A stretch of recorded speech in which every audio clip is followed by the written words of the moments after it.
نحمده ونصلي على رسوله الكريم اما بعد فاعوذ باللہ من الشیطان الرجیم بسم اللہ الرحمن الرحیم ربی اشرح لی صدری ویسر لی امری واحلل عقدۃ من لسانی یفقہوا قولی اللہم فقہنا فی الدین اللہم انا نسألک علما نافعا وعملا متقبلا ورزقا طیبا۔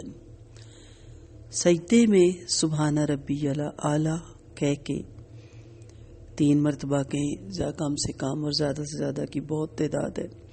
اور بھی بہت سی دعائیں ہیں، وہ ہم بعد میں اس پہ جب ہم نماز سیکھنا شروع کریں گے اس پہ ہم انہیں سیکھیں گے۔ ابھی تو ہم نماز سمجھنے کی کوشش کر رہے ہیں۔ نبی کریم صلی اللہ علیہ وسلم جب اٹھتے تھے اللہ اکبر کہہ کے تو بڑے اطمینان سے جلسے میں بیٹھتے تھے۔ جلسہ کہتے ہیں 2 جو آپ کے سجدے ہیں اس کے درمیان جو وقفہ ہے۔ علاوہ ازیں نہ بیٹھنے والے کی نماز کی نفی فرمائی۔ کچھ لوگ ہوتا ہے نا تیز تیز سجدے کر دیتے ہیں۔ افسوس ہے کہ عام لوگوں کو جلسے کا علم ہی نہیں کہ کیا ہے۔ جلسہ نماز میں فرض ہے، یہ بھی آپ کو سارا بتاؤں گی، فرائض کیا ہیں اور اس کے بعد میں پھر نوافل کیا ہیں، واجب کیا ہیں۔ اور اس میں طمانینت بھی فرض ہے، یعنی آرام سے بیٹھ کے دعا پڑھ کے پھر دوبارہ سجدے میں جانا۔ نبی کریم صلی اللہ علیہ وسلم کا جلسہ سجدے کے برابر ہوتا تھا۔ اب برابر کیوں ہوتا تھا کہ وہ پھر جلسے میں دعا پڑھتے تھے۔ کبھی کبھی زیادہ دیر تک بیٹھتے، یہاں تک کہ بعض لوگ کہتے کہ آپ دوسرا سجدہ کرنا بھول گئے ہیں۔ تو پھر آپ دیکھیں کہ ہمارے سجدے کیسے ہیں۔ ہم اللہ اکبر اللہ اکبر اللہ اکبر کر کے دوبارہ فوراً اس میں چلے جاتے ہیں، اللہ اکبر ساتھ ہی سجدے میں چلے جاتے ہیں۔ جب ایک سجدے سے آپ اٹھے تو اب آپ آرام سے بیٹھے۔ آپ یہ سوچ لینا کہ آپ کسی بڑی ہستی کے آگے اگر کھڑے ہیں تو اس طرح کبھی بھی نہیں کریں گے، ٹھیک ہے؟ آپ بڑے آرام سے تحمل سے ہر بات کریں گے۔ سیدنا ابن عباس رضی اللہ عنہ سے روایت ہے کہ آپ صلی اللہ علیہ وسلم دونوں سجدوں کے درمیان یہ پڑھتے تھے، اللہم اغفر لی، اے اللہ مجھے بخش دے، وارحمنی مجھ پہ رحم فرما، وعافینی مجھے ہدایت دے، وہدینی مجھے ہدایت دے، وعافنی مجھے عافیت دے، وارزقنی اور مجھے روزی عطا فرما، مجھے رزق دے۔ مختلف حوالوں سے دعاؤں کی آگے پیچھے ہوں گے الفاظ، لیکن دعا یہی ہے۔ اور پھر دوسری دعا پڑھتے تھے رب اغفر لی رب اغفر لی، یہ سجدے میں آپ کی دعائیں ہوتی تھی۔ یہ دونوں دعائیں ٹوٹلی شرک کی تردید کر رہی ہیں۔ یہاں پہ ہم اقرار کرتے ہیں کہ ہمیں بخشنے والا، ہم پہ رحم کرنے والا، ہمیں ہدایت دینے والا، ہمیں عافیت دینے والا، ہمیں رزق دینے والا کون ہے؟ اللہ کی ذات ہے۔ اس کے سوا کوئی بھی ہستی نہیں ہے جو ہمیں رزق دے سکے۔ یہ ہم نماز میں روزانہ کافی دفعہ اس بات کا اقرار کرتے ہیں۔ سوال یہی پیدا ہوتا ہے کہ کیا آج تک ہم یہ پڑھتے تھے؟ پہلے تو یہ ہے کہ کچھ لوگوں کو پتہ ہی نہیں تھا جلسہ، لیکن جب پتہ چل گیا تو جو پہلے پڑھنے والے ہیں کیا وہ پڑھتے ہوئے انہیں معلوم ہوتا ہے کہ وہ کیا پڑھ رہے ہیں؟ آپ سوچیں کہ اگر دن میں اتنی مرتبہ آپ یہ دعا مانگے تو میرا رب کس طرح نہیں معاف کرے گا؟ وہ تو ایک لمحے کو معاف کر دیتا ہے۔ تو یہاں پہ شرک اور کبر دونوں کا انکار ہو گیا۔ شرک کیا ہوتا ہے؟ اللہ کی ذات کے ساتھ کسی کو شریک ٹھہرانا۔ اور کبر کیا ہوتا ہے؟ حضرت عبداللہ بن مسعود سے روایت ہے کہ نبی کریم صلی اللہ علیہ وسلم نے فرمایا جنت میں وہ شخص نہیں جائے گا جس کے دل میں ایک ذرہ کے برابر بھی کبر ہوگا۔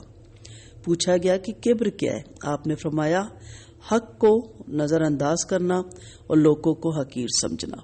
تکبر بھی اسے کہا گیا، لیکن کبر لفظ یوز ہوا ہے حدیث میں۔ اس دنیا میں سب سے زیادہ خلاف واقعہ بات یہ ہے کہ اللہ کے سوا کسی اور کو بڑائی کا درجہ دیا جائے، اور ہم دیتے ہیں۔ ہمارے غوث اعظم بھی ہیں، ہمارے مولا مشکل کشا بھی ہیں، ہمارے داتا بھی ہیں، ہمارے بری بھی ہیں، ہمارے رازق، مالک، شافی، غوث، داتا۔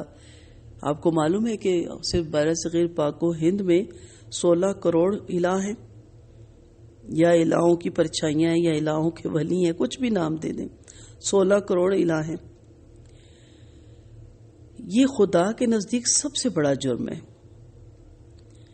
آدمی اگر اپنے آپ کو بڑا سمجھ لے تو یہ کبر ہے، اور اگر وہ کسی دوسرے کو بڑا قرار دے دے تو اس کا نام شرک ہے دونوں ہی شرک۔ خدا کی معرفت خدا کے سوا دوسری تمام عظمتوں کو ڈھا دیتی ہے۔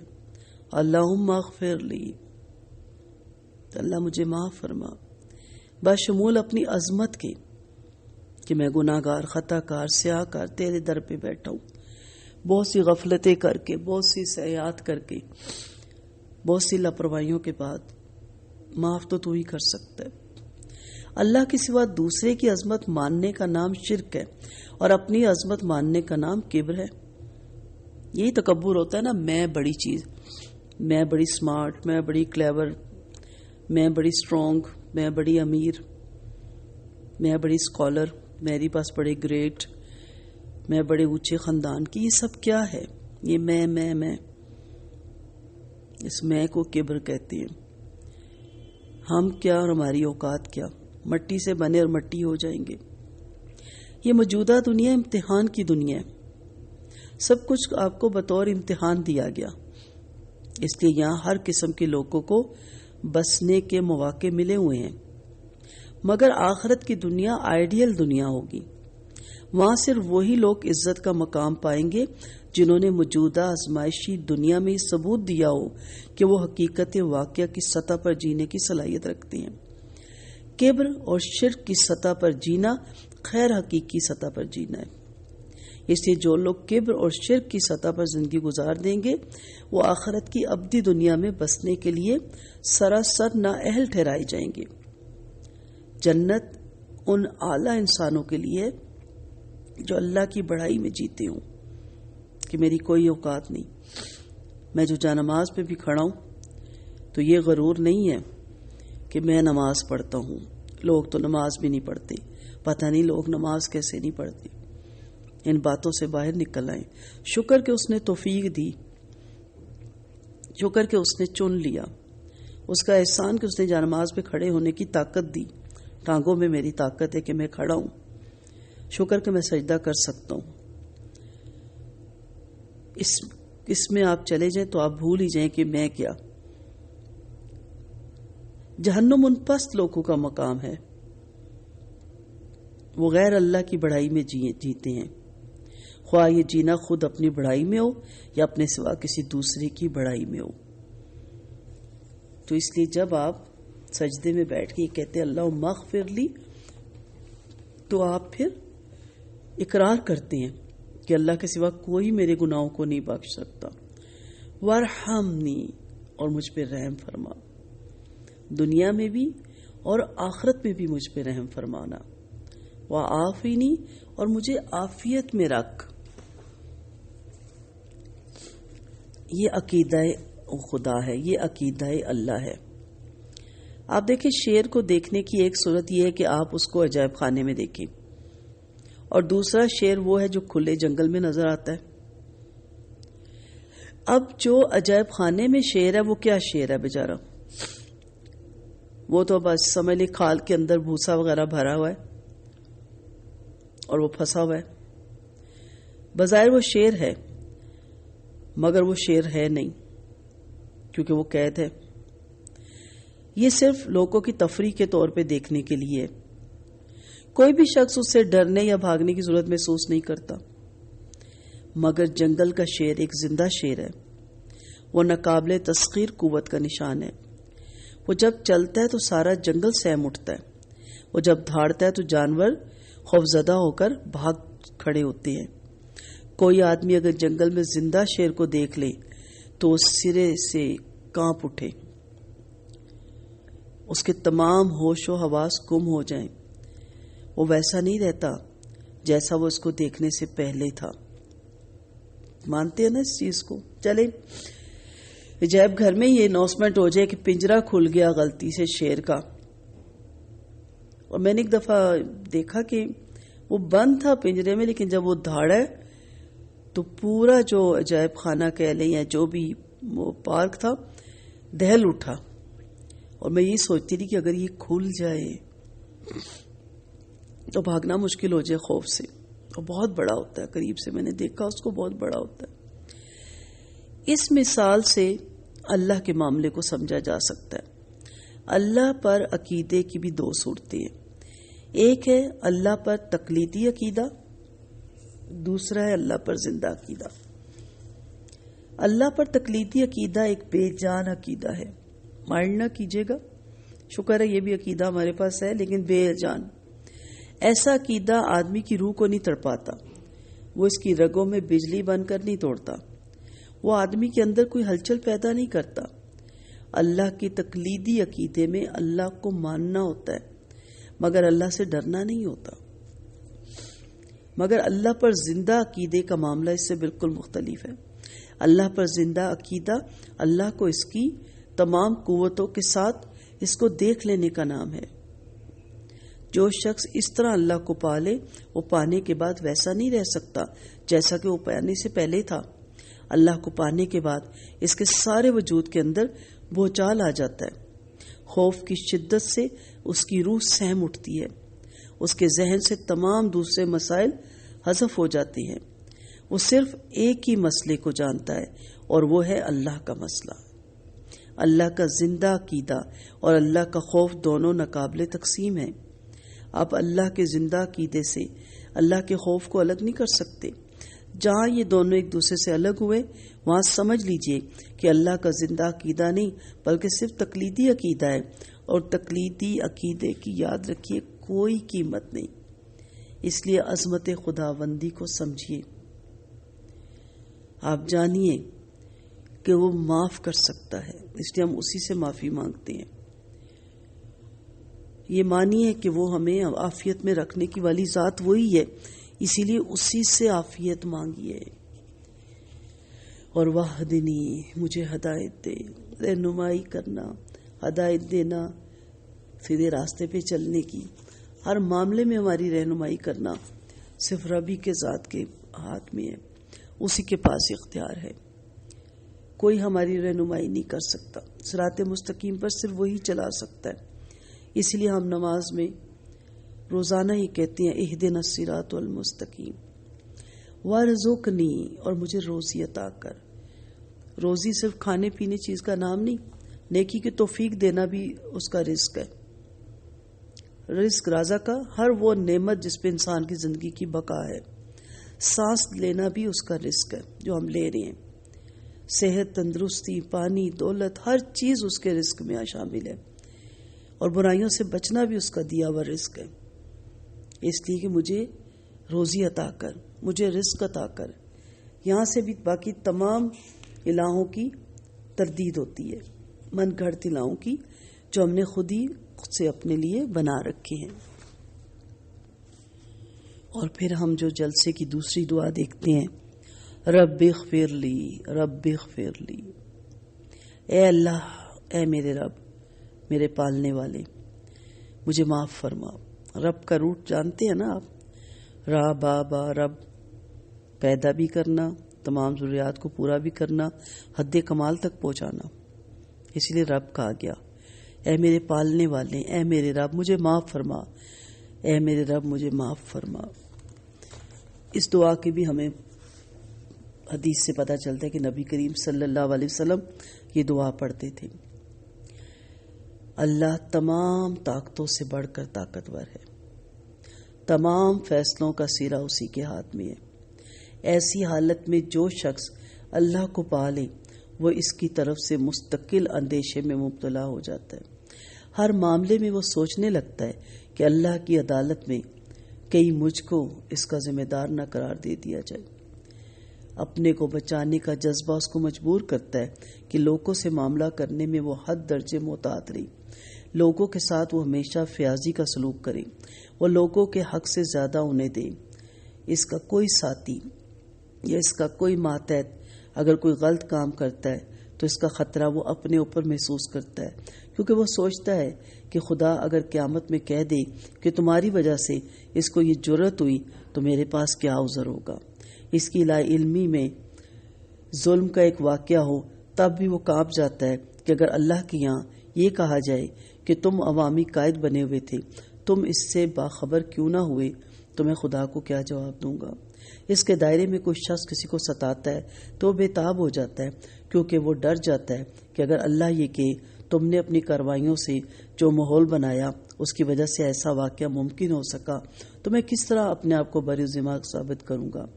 کوئی شخص اس کو مدد کے لیے پکارتا ہے اور وہ ایک عذر کر کے آگے بڑھ جاتا ہے تو وہ لرز اٹھتا ہے، کیونکہ یہ احساس اس کو پریشان کر دیتا ہے کہ قیامت میں اگر اللہ یہ کہہ دے کہ تم نے اپنے جس کام کو عذر بنایا اس سے زیادہ ضروری یہ تھا کہ تم اس کو چھوڑ کر میرے بندے کا ساتھ دیتے، تو میں کیا کہہ کر چھوٹ سکوں گا۔ وہ سوچتا ہے کہ میں نے اگر بچوں کے معاملے میں غفلت کر دی، اگر میں نے گھر کے معاملے میں غفلت کر دی تو میں اپنے رب کو کیا جواب دوں گا۔ اگر میرا رب پوچھے گا کہ نماز کیوں نہیں پڑھی تو میں کیا جواب دوں گا۔ وہ تمام عذر جو ہم ایک دوسرے کو بتا کے ایک دوسرے سے سپیتی لے لیتے ہیں، ہمدردیاں بٹور لیتے ہیں، کبھی سوچا کریں یہ سارے عذر کیا ہم اپنے رب کے سامنے پیش کر کے بچ سکیں گے؟ کیا ہم اس وقت ہمدردی کے مستحق ٹھہرائے جائیں گے؟ اسے جب احساس ندامت جاگتا ہے تو پھر نماز میں کہتا ہے اللہم اغفر لی۔ نہ جانے کتنی غفلتوں کے بعد میں جا نماز پہ آ کے کھڑا ہوا، نہ جانے کتنی بھول کے بعد، نہ جانے کتنے میرے انڈر غلط کام ہو گئے، میری اولاد ان کی میں تربیت میں کہاں غافل ہو گئی، میں اپنے بڑوں کے احترام میں کہاں غافل ہو گئی، میں ان کاموں میں جو اللہ کے فرائض میں شامل تھے، اس کے حقوق میں شامل تھے، کہاں کمی کوتاہی کر گئی، میں حقوق العباد میں کہاں کمی کوتاہی کر گئی، میں نے اپنی زبان کو کہاں غلط استعمال کیا، یہ میرے ہاتھ پتہ نہیں کہاں غلط استعمال ہوئے۔ جب وہ شعور سے یہ دعا مانگتا ہے نا اللہم اغفر لی، اللہم اغفر لی، تو اللہ تعالیٰ اس کو معاف فرماتی ہے۔ اور اس کے بعد پھر وہ اللہ اکبر کہتے ہوئے دوبارہ سجدے میں جاتا ہے، اور دوسرے سجدے میں پھر اسی طرح سبحان ربی العالی، سبحان ربی العالی، سبحان ربی العالی۔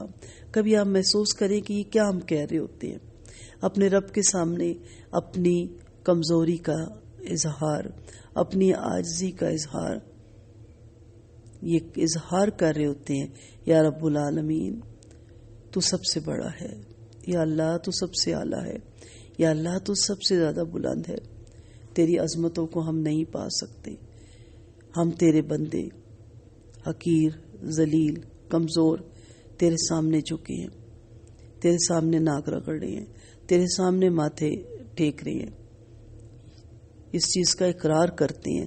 اس لیے جب آپ نماز پڑھیں تو اسے قائم کریں، بڑی تسلی سے سجدے میں جائیں اور خشوع خضوع سے یہ دعا کریں، اطمینان سے یہ دعائیں پڑھیں، اور پھر انسان اٹھتا ہے اللہ اکبر کہتے ہوئے۔ دوسرا سجدہ کرنے کے بعد ایک رکعت پوری ہو جاتی ہے۔ اب اگر دوسری رکعت ہے تو آپ نے اٹھنا ہے، وہ ہم نماز سیکھتے وقت پڑھیں گے۔ یہاں ہم دیکھتے ہیں کہ اس کے بعد آخری جب رکعت ہے تو اس وقت پھر ہم بیٹھ جاتے ہیں، اور اس وقت جو ہم دعائیں پڑھتے ہیں انشاءاللہ اس کو بھی بڑے تسلی سے ہم اپنی اگلی کلاس میں دیکھیں گے کہ ان دعاؤں میں کیا ہم پڑھ رہے ہوتے ہیں اور وہ دعاؤں کا مفہوم کیا ہے، اس کے میننگز کیا ہے، تو انشاءاللہ وہاں ہم اسے سمجھنے کی کوشش کریں گے۔ اللہ تعالی ہمیں صحیح طور پہ اپنی نمازیں قائم کرنے کی توفیق دے۔ اللہ تعالیٰ جو نمازوں میں ہم پڑھ رہے ہیں وہ ہماری نماز قبول کرے، اور اللہ تعالیٰ ہماری نمازیں ویسی نہ ہو جائیں کہ جو لپیٹ کر بندے کے منہ پہ مار دی جاتی ہے۔ میں ایک کتاب میں ایک اسلاف میں بزرگ کو پڑھ رہی تھی کہ جب وہ نماز پڑھتے تھے اس کے بعد منہ پہ ہاتھ رکھ لیتے تھے، اور جب ان سے پوچھا گیا تو وہ کہتے تھے میں ڈرتا ہوں کہ واللہ اللہ میری نماز کی لپیٹ کے میرے منہ پہ نہ مار دی جائے۔ تو اس لیے اپنی نمازوں کو آرام سے پڑھیں، تسلی سے پڑھیں، باقی کام ہوتے جائیں گے، ان کی برکتوں سے ہوتے جائیں گے۔ ہم جو کام کرنے آئے، مسئلہ یہ ہے کہ اس کام کو ہم ٹالنے لگ گئے اور ٹپانے لگ گئے اور تیز تیز اس کو ادا کرنے لگ گئے، اور باقی کام ہم بڑی نفاست سے، بڑی تسلی سے، بڑی محبت سے کرنے لگ گئے۔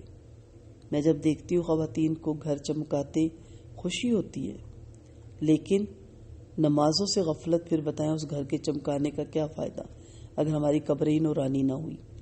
ہر معاملے میں ہم بڑے پریکٹیکل ہیں، مکمل، ہر چیز پرفیکٹ ہمیں چاہیے۔